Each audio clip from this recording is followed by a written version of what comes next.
Hello and welcome to the Rask Network.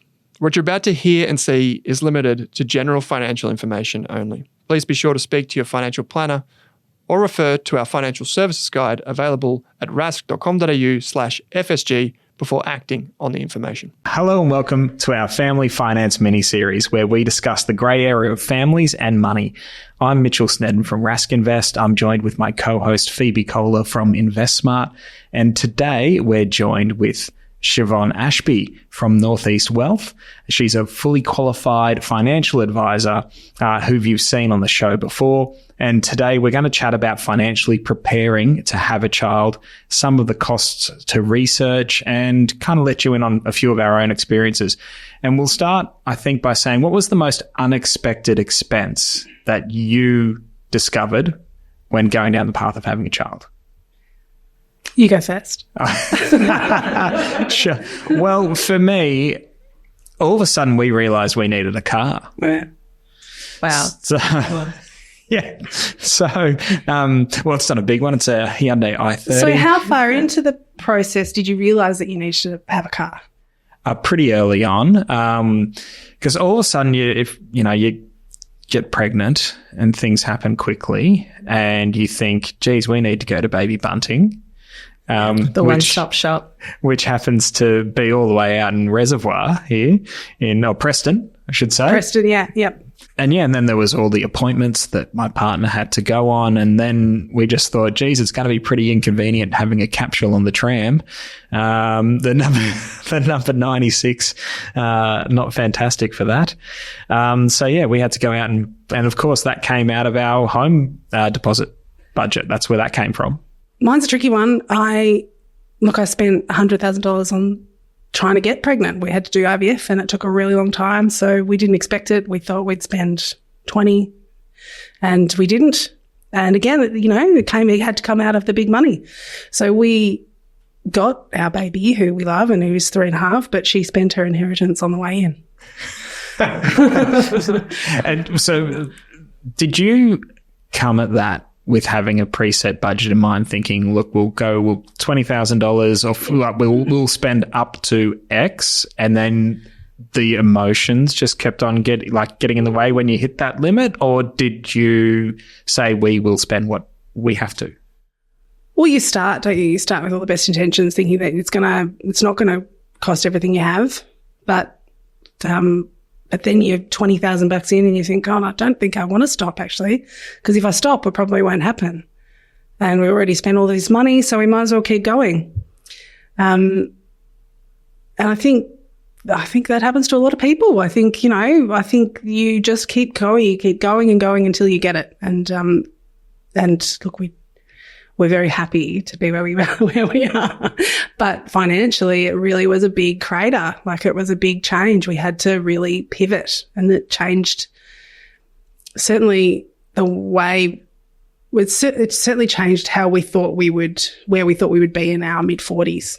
Definitely. Yeah. Yeah, that's a significant amount of money. Yeah. Did you get any government assistance while you were going through that process? We got the Medicare rebates through IVF, and I can't really remember exactly how much it was, but the basic kind of pretense, the basic way it works is you say it's $10,000 a round. You're told by your IVF provider how much you'll get rebated, and then once the round's done, you get that rebated, but you're still out of pocket amount. It's basically like going to the doctor, but on a grander scale. Yeah, with a lot more needles. So many needles. Yeah. But that doesn't matter in the end. Who cares? The needles, yeah, it's okay. Yeah. Yep. Mine, well, I'm not a parent yet, but I plan to be. And so I would like to go down the private health route just for consistency of seeing the same person and yada, yada, yada.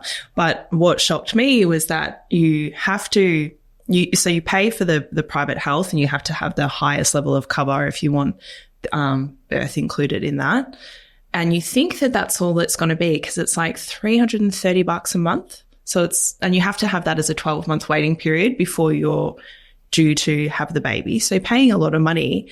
And then I found out very recently that the obstetrician cost is on top of that, which is another $4,000 to $5,000. So you're looking down the barrel of 10 grand for private health.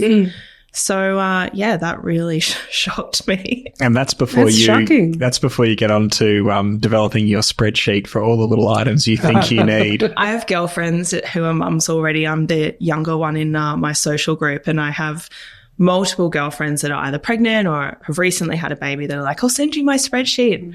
I kind of want it, but I kind of don't. I think I'm going to have to be very critical about what is actually important to me and what I can just let go of, because I think you can just go, there's like, what's the limit? Just wing it. Yeah. The limit does not exist. Yes, it does. I love that reference, by the way. So if you were to put a figure on it, and I've done a little bit of Googling, but if you were to put a figure on it, how much do you think the average person thinks they need to have saved before they venture down this path? Actually, I think that the average person would really underestimate how much they need. Like, for example, being a financial advisor, I obviously have members who have children or are pregnant, and they often think, sort of $10,000 or thereabouts. I know people that have had children and didn't even have a discussion with their partner about finances before they had the baby, which is brave. So what I find, though, is that people don't think about the loss of income and having to include that as part of your costs. They kind of think, okay, well, what will it cost me to buy the stuff for the baby? But they're forgetting that, my income's going to take quite a big hit in many cases, particularly for mums or parents who want to take 12 months of parental leave. And so how are you going to afford that? So that's, often underestimated. PK, did you and Lee have a chat of about that? Probably. I don't recall ever having one. I don't recall it. I don't kind of think we did. I don't think we said, how are we going to actually afford to pay the rent, when I'm with the baby? I just think we didn't have any money. I really don't. I just don't think we had any money. Well, not after all the rounds of IVF. Well, no. Yeah, I guess that's right. Yeah, the major conversation we had was on supplementing my partner's income in the leave. She works for a large super fund who have got a fantastic paid parental leave. That's great.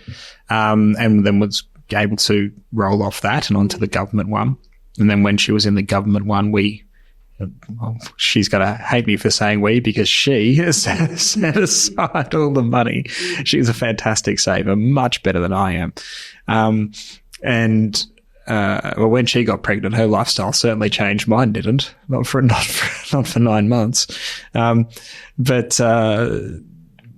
She was able to set aside a significant portion of money so she could then top up the shortfall to an extent where it was, perfectly. So that's smart. Well done. Very liberal. Well done, She's Claire. very smart. That's smart. But it's also interesting that you say she was able to save the money. So were your finances separate during that period? Kind of. So we've always kept separate finances to an extent where we've got a joint account. We've had a joint account for a long time, but from that comes all of the shared living expenses. Mm-hmm. And so we actually pay a percentage of our salary into that joint account. So when she was on leave, there was nothing coming into that. So my share of that actually increased. And so the joint kind of living expenses were coming predominantly from that salary. So did she siphon in a portion from her saved amount? Very, very small amount. Yeah, just to keep us going. But one thing that I learned very quickly is that your lifestyle changes overnight. Doesn't it? And all of the things that were expensive in our lifestyle were no longer applicable. We were not, going out and having an amazing dinner and then meeting friends afterwards for drinks until who knows when, and all of a sudden getting an Uber home via Messina ice cream or something. Yeah. And so it just all adds up. You were still up at midnight, but just for a completely different reason. But all of a sudden, you're having to factor in your Uber Eats instead of your Uber rides. Yeah. So I would say the most useful gifts we received from people, we did receive some completely useless ones, but so the most useful ones in the early days were food. Mm. Yeah. So because we look back at it now and go, geez, how easy would a second one be? Because now we've got all this knowledge. Stuff. And you've got all the knowledge. stuff and the knowledge. But that first one, even though you're not doing much, you feel like you're doing a lot and you're drained. Yep. And so I remember someone, a good mate of mine, he'd had a 6-month-old at the time, so it was still very fresh in his mind, ordered us a couple of rounds of 1-800 lasagna. How good is that? What a legend. Yeah. Was it good? It was excellent. Yeah. And so they've now got their own shop. I've not been. I really want to. No, it's so sorry. That's a very inner North Melbourne reference for people. So for Google 1-800 lasagna, it started up in lockdown, and my Lord, it's gone from strength to strength. But also Uber Eats vouchers. People gave us some, and that was awesome. In your experiences, how far in advance do people actually start financially preparing for a child? I see people start financially preparing when they get pregnant, which is, I guess it depends how much disposable income you have and whether or not that's enough runway for you to have the affordability to save. But I would think that at least sort of 12 months out would probably be a good idea, particularly at the moment. Like, we're in a cost of living crisis, mortgages are high, rent's high, groceries are through the roof. So our available cash flow has diminished substantially from where it was, 2-3 years ago when everything was a lot cheaper. So having that availability of additional money to save on top of everything else, I think is taking longer at the moment for sure. And Siobhan, what do you think the best way to do that is? So I would be creating a budget, and I would recommend that for everybody regardless of if you're having a baby or not, of course. But what I would be looking at is creating a budget and working out, you need to be able to split or rather understand the difference between your bills, so your non-discretionary expenses, versus your lifestyle, which is your discretionary. Because exactly as you said, Mitch, your lifestyle is likely to change. So it's a reasonable assumption that when you're projecting what are we going to spend our money on, especially when bub is kind of in the first 12 months, your lifestyle costs probably will go down. And I've seen that. That's pretty common. That's a common thing to happen. But your bills are going to stay the same. In fact, they might actually increase because suddenly you've got nappies and maybe formula and childcare and things that are really expensive, in addition to your one-off costs. Even if you go public, in terms of birth, you're still looking at prams and maybe snooze and,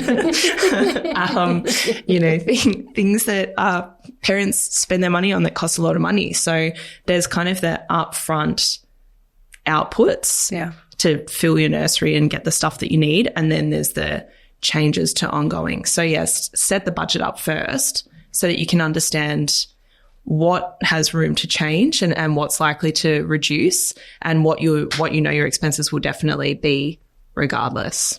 Right, let's talk about how much the government will actually pay you on maternity leave. What is the required amount? Mandatory amount? Mandatory amount? It's not mandatory for starters. So importantly, you only receive paid parental leave. And importantly, I want to come back to the fact that it's parental leave because it's not necessarily maternity. It could be shared between the primary carers. Generally speaking, the mother or the person who gave birth needs to take at least 10 of the days of leave, but you can share the rest with your partner. So in a situation where, let's imagine mum is happy to go back to work, or maybe mum earns a higher income and it makes sense for her to go back to work, and the other parent wants to be the caregiver, they can take the rest of the leave. So that's part one. But it's based on the national minimum wage, which is currently about $950.15, I beg your pardon, for the week. So it's not that much. Have you guys experienced or seen friends actually move well in advance of having a child, in the planning to have a child process, move jobs to like an employer that's got a really good parental leave system? Definitely. Yes. Yeah. I know a lot of people who think about that ahead of having babies, but I also know a few people who will stay in a job because of long service leave, and to bank long service leave and then take it when the baby's born, which I think is a good plan and something good to keep in mind as well. Yeah, agreed. Yeah. I agreed, particularly when you're at, the sort of 6-year mark. It's like, well, I only got 12 months to go until I hit long service leave. So that's a really important consideration. But also, if you're going to do your due diligence, I guess you'd weigh up, long service leave is 3 months of paid leave versus a lot of employers, I say a lot of employers, I mean large corporate organizations. Small businesses is not the case typically, but, like your super funds or your banks or just big companies pay anywhere from sort of 18 to 26 weeks of full pay.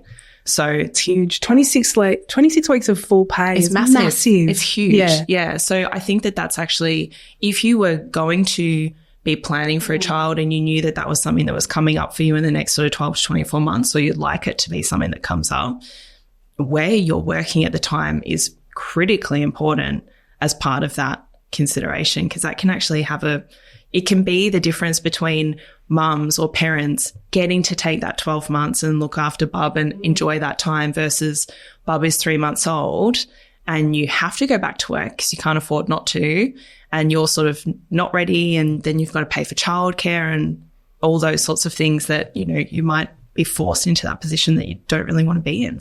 From my experience, I remember actually emailing or texting my boss and saying I need more time. I underestimated how long I needed. And even when I went back to work, I was not very good at it. Don't blame the baby, Mitch. Well, me neither. I was terrible at my job for like a year. I was a zombie kind of on autopilot, not even just, I was moving the mouse around a screen. I must admit, I really don't work well on low sleep. And I've often thought to myself, what am I going to do when I'm a new mum? Yeah. Because your brain function just diminishes very rapidly, I think. You hear about it. And in my experience, I heard about it, but it's very different actually experiencing it. I was a liability, I thought. Well, you didn't seem like one, for what it's worth. No, but certainly, particularly for women, when you have a baby, your brain changes. Don't quote me. But it changes your chemistry in your brain. And I personally am a lot dumber than I was when I was 25. That's remarkable. Yeah. Wow. We are going to have to get some research on this and put it in the show notes. That one, yeah. Because you'll be called out on that, PK. I will. Maybe it's just how I feel. Maybe it's just what happened to me. But certainly, there's women after they give birth are absolutely raging with hormones, and so having to deal with that, the change in your hormones Absolutely. and in your sort of chemistry and how that's impacting your emotions, and then it's on top of that you've got low sleep and you're in a brand new situation. If you're a first time parent that you've never experienced before, your mind would be all over the place. So trying to go, or rather not trying, but being forced back to work at that time would be bloody hard. I can only imagine how hard that would be. Oh, look, I know a lot of women who do want to go back to work, and look forward to it and value it. And, I think that's wonderful. But a lot of women don't feel like that either. It's hard. Yeah. And I think that's the critical thing, is that they want to go back to work. And if you want to be a working parent, that's great. You do you. But being forced to go back because you weren't financially prepared. Yeah, that's right. Is a different thing. It's a different thing. Yeah. That's right. I think an interesting point you touched on before was talking about moving to an employer of choice, but potentially even finding yourself potentially stuck in a job that you maybe don't like anymore, or in a situation where the workplace isn't overly pleasant.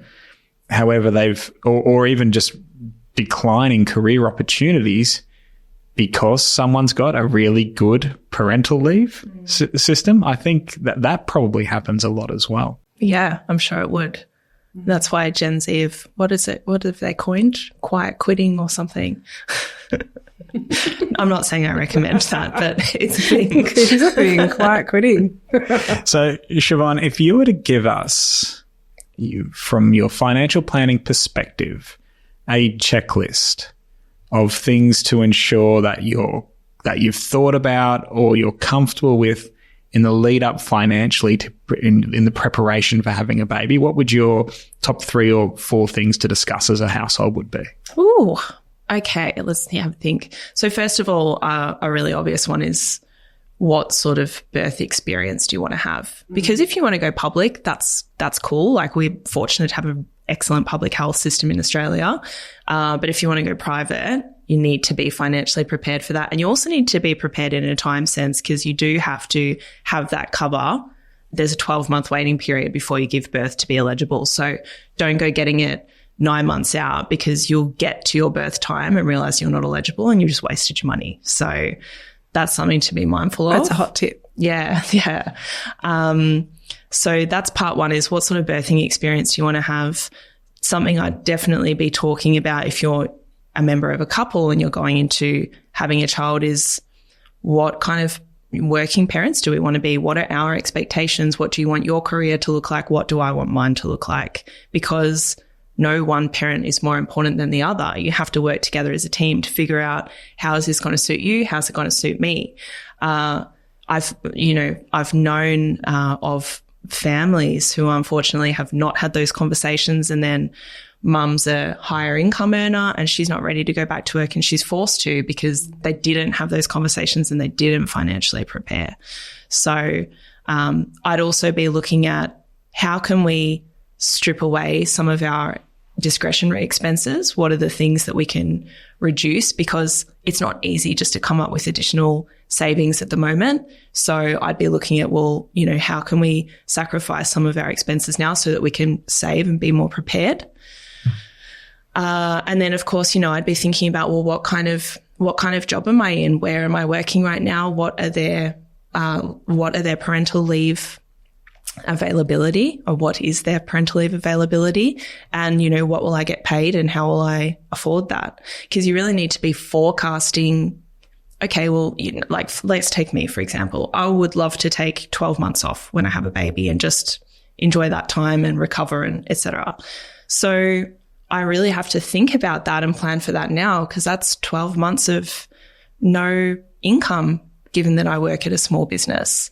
The paid parental leave from the government, if you're eligible for it, which not everybody is because it's based on an income test, it's minimum wage, which is not affordable for most people. So, those are the things that I'd be critically thinking about. So can I just ask, do you know how the paid parental leave from the government and the paid parental leave from your workplace works? Can you take them one after the other? Do you have to take them one after the other? How does that work? Good question. So you can take the government one however you like. Can you take it in a big hit? No. So it has to be paid. That's actually a good question. Fortunately not. So long as you take it in the first 2 years. So you can take it as an all, right. So currently it's 22 weeks. It's going to go to 24 weeks if you have the baby from 1 July 25, and then it'll go to 26 weeks from 1 July 26. Okay. So currently, let's imagine you have your baby in this financial year. You've got 22 weeks of leave. You can have that. You can get paid that in conjunction with your parental leave payment from work if your work pays it. No workplace in Australia is required to pay it. They're required to give you time off, unpaid leave, but it's their choice if they offer paid parental leave. But in terms of taking the government one, you can take that as little chunks. You can take it in a stream. You can take some and share some with your partner. It just has to be used in the first 2 years of the child's life. Okay. And something that I would say that's a a tip for paid parental leave, and because I've seen some clients get caught out on this. They assess your household and first of all, you can be based on single income, which I believe is around the $170,000 mark. But if your income as a primary caregiver exceeds that, you can then get assessed on a family income basis, which is around $320K. And it changes every year because of indexation. So worthwhile just jumping on Services Australia and looking at that number. But that income is not just your employer income. It also includes any income from capital gains, for example. So if you sold a property, for example, like if an investment property, not your personal property, but if you sold a property or if you sold investments or assets or you received a big bonus in the previous financial year, that would count towards that calculation and you may get knocked out. Jeez. Yeah. That's a very important thing to take into consideration then. Yeah. So you really need to, if that's something that's, you're planning to sell a property and it's, coming toward the end of the financial year and you want to have a baby next financial year, it might actually be worth waiting a month to tick over into the new financial year to sell that asset, because otherwise you could, get kicked out of Centrelink. Which is remarkable. That is remarkable. Yeah. It's so nuanced. It's so nuanced, yeah. Do people actually go to a financial advisor? Because I know we didn't. This never even came into our minds, to be fair.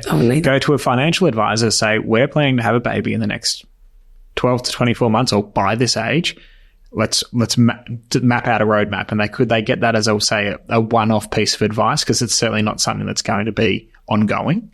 Yeah, look, I think not all financial advisors would offer that, of course. It depends on the business model. But definitely, I think that if you're someone that is stuck and doesn't really know what to be looking for, it's worthwhile having that discussion. And perhaps, if it's not going to be a financial advisor that would be the best fit, it could be a money coach.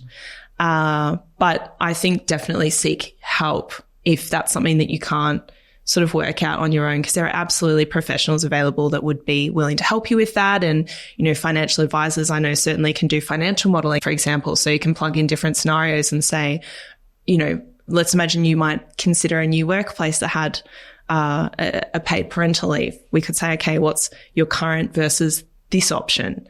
And actually give you a real sense in a quantifiable way of how that's likely to impact you. That's awesome. Siobhan, thanks so much for joining us. Welcome.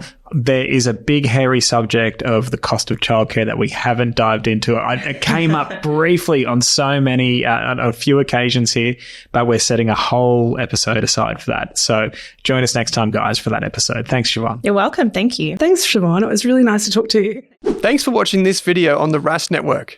While you're here, don't forget to like and subscribe so you can get videos each and every day on business, finance, investing, and so much more.